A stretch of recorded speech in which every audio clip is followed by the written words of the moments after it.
নমস্কার বন্ধুরা, আশা কিচেন অফিসিয়ালে তোমাদের সবাইকে স্বাগত। আজকে আমি রান্না করব মিষ্টি কুমড়োর ডোকা দিয়ে আর নানা রকম সবজি দিয়ে। তোমরা ভিডিওটি স্কিপ না করে প্রথম থেকে শেষ পর্যন্ত দেখতে থাকো। আর আমার রান্নাবান্না ভালো লাগলে সাবস্ক্রাইব করে দিও, পাশে থেকে নোটিফিকেশনটি প্রেস করে দিও নতুন নতুন ভিডিও দেখার জন্য। তো চলো আজকে রান্নাটা শুরু করি। এখানে আমি ঝিঙ্গা, বেগুন, মূলো, আলু, একটা কাঁঠালের বীজ ছিল, এখানে কাঠি কচু আর ভাদাল, আর এখানে আছে কাঁচা কলা, আর এখানে আছে মিষ্টি কুমড়ার শাক। এই দিয়ে এইগুলো সব আমি সবজিগুলো ধুয়ে নিচ্ছি, আগে ধুয়ে পরিষ্কার করে নিয়ে আসি। তেল দিচ্ছি,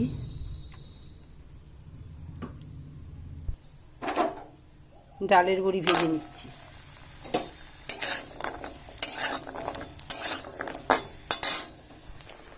সবজি অল্প, তাই আমি ডালের বড়িগুলো অনেক বড় বড়, তাই চারটাই দিলাম।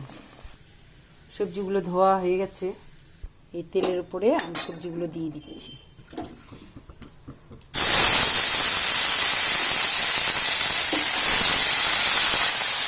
সামান্য হলুদ দিয়ে ভাজবো, সবজিটা একটু ভেজে নিচ্ছি ভালো করে, লাল লাল করে ভাজবো। আমি অল্প করছি, তোমরা চাইলে বেশি করে করতে পারো। সবজিটা ভাজা হয়ে গেছে, এবার শাকটা দিয়ে দিই। এবার দিয়ে দিচ্ছি কাঁচা লঙ্কা, যে যেমন ঝাল খাবে। আমি 5 কাঁচা লঙ্কা কেটে দিলাম, আর দিয়ে দিচ্ছি নুনটা। নুনটা লঙ্কাটা একসঙ্গে না দিলে অনেক ঝাল দিচ্ছে, নুন আর কাঁচা লঙ্কাটা দিয়ে দিলাম। এবার দিয়ে দিচ্ছি জল।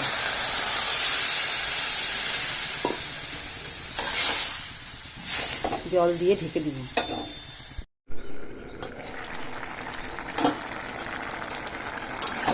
সবজিগুলো সব সেদ্ধ হয়ে গেছে, গ্যাসটা কমিয়ে দিই।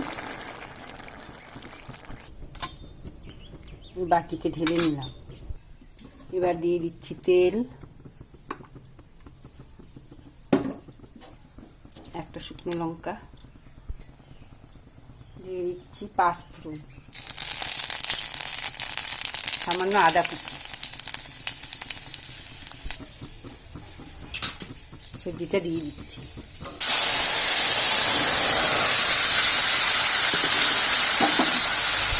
এবার দিয়ে দিচ্ছি ডালের বড়িটা।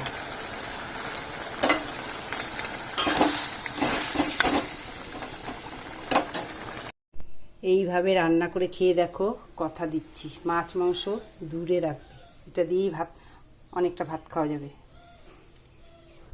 যেদিন শুদ্ধ নিরামিষ রান্না হয় সেদিন এভাবে একটা তরকারি করলে খুব ভালো হয় খেতে। এভাবে রান্না করে খেয়ে দেখতে পারেন। আর এর মধ্যে কোনো মশলা, কোনো তেল বেশি নেই, অল্প পরিমাণে তেল মশলা, আর এটা শুদ্ধ নিরামিষ। এর মধ্যে পেঁয়াজ রসুনের কোনো ছোঁয়া নেই।